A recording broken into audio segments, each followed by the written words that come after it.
BJP అధికారంలోకి వస్తే 100 రోజుల్లోనే ఎస్సీ వర్గీకరణ చేస్తాం అని చెప్పారు. 4 సంవత్సరాలు పూర్తయిపోతుంది, ఇంతవరకు ఎస్సీ వర్గీకరణ జరగలేదు.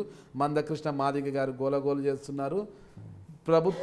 బీజేపీ మాట తప్పిందంటూ ఈ నెల 13 అంటే మార్చి 13న తెలంగాణ రాష్ట్ర బంద్కు కూడా పిలుపునిచ్చారు. అదే సామాజిక వర్గానికి చెందిన ఎస్సీ సామాజిక వర్గానికి చెందిన మీరు దీని గురించి ఏమంటారు? అసలు వర్గీకరణ గురించి మీరేం కేంద్రం మీద ఒత్తిడి తీసుకురావడం లేదా? మీ పాత్ర ఏంటి? ఇప్పుడు వర్గీకరణ జరగాలి, అది కాదంటలేని అది పార్లమెంట్ ఆమోదింపజేయాలి. పార్లమెంట్ ఆమోదించే ఏకాభిప్రాయ సాధన రావాలి. ఏకాభిప్రాయ సాధన అంటే కాంగ్రెస్ వాళ్ళు రాహుల్ గాంధీ వాళ్ళ ప్రధానమంత్రికి లేఖ ఇవ్వాలి. వివిధ రాష్ట్రాల్లో కూడా దీనిని వర్గీకరణను వ్యతిరేకించే శక్తులు ఉన్నాయి. వాటల్ని ఒక ఏకాభిప్రాయ సాధన వస్తే తప్ప ఇది జరగదు. అంత మాత్రాన వర్గీకరణకు మేము వ్యతిరేకం అంటే ఎట్లా? 100 రోజులు అన్నాం, వాస్తవమే. ఆనాడు అద్వాని 100 రోజుల్లో మేము వర్గీకరణ చేస్తామని చెప్తే ఆనాడు ఈ అనగారిన సెక్షన్స్ మా పక్కన ఉన్నాయి. ఆనాడు ఎన్నికల్లో ఎలాంటి పరిస్థితులు అధ్యయనం చేయకుండానే మామూలుగా హామీ ఇచ్చేస్తారు. ఎందుకంటే అధికారంలోకి రావాలనే ఉద్దేశంతో ఆ రోజు హామీ ఇచ్చారు. అదే సాంఘిక సమస్య కాబట్టి ఇచ్చాము హామీ. సాంఘిక సమస్య ఇవాళ మా నేషనల్ పార్టీగా ఉన్న పార్టీ భారతీయ జనతా పార్టీ ఒకటే తీర్మానం చేసింది ఆనాడు వర్గీకరణ గురించి. పార్లమెంటులో రాజ్యసభలో ఏపీకి ప్రత్యేక హోదా 10 ఏళ్ళు ఇవ్వాలని గోల చేసి ఆ మాట తప్పారు.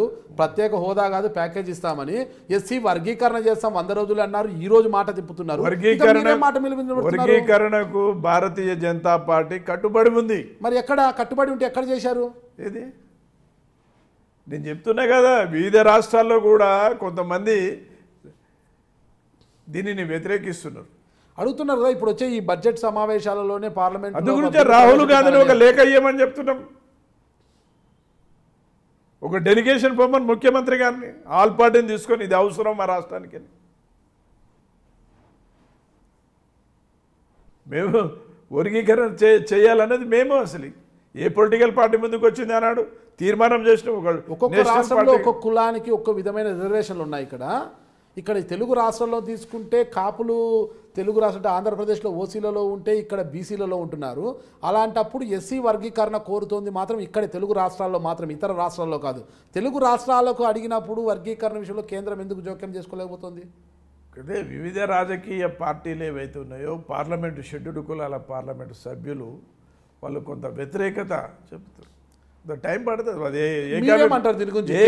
కేంద్రంతో మీరేం మాట్లాడతారు? ఆ సామాజిక వర్గానికి చెందిన నాయకుడుగా, సీనియర్ బీజేపీ లీడర్గా మీరేం చెప్తారు? నిన్న మా డెలిగేషన్ ఏదైతే ఉందో మేము ఎస్సీ కమిషన్కు నివేదించాం. అయ్యా, ఈ రాష్ట్రంలో ఉన్న ఈ వర్గీకరణ తెచ్చే విధంగా కేంద్రంలో చట్టం తెచ్చేటందుకు సిఫారసు చేయమని మా లెజిస్లేటివ్ పార్టీ డెలిగేషన్ మేమందరం కలిసి పార్టీ డెలిగేషన్ మనం ఇచ్చొచ్చు.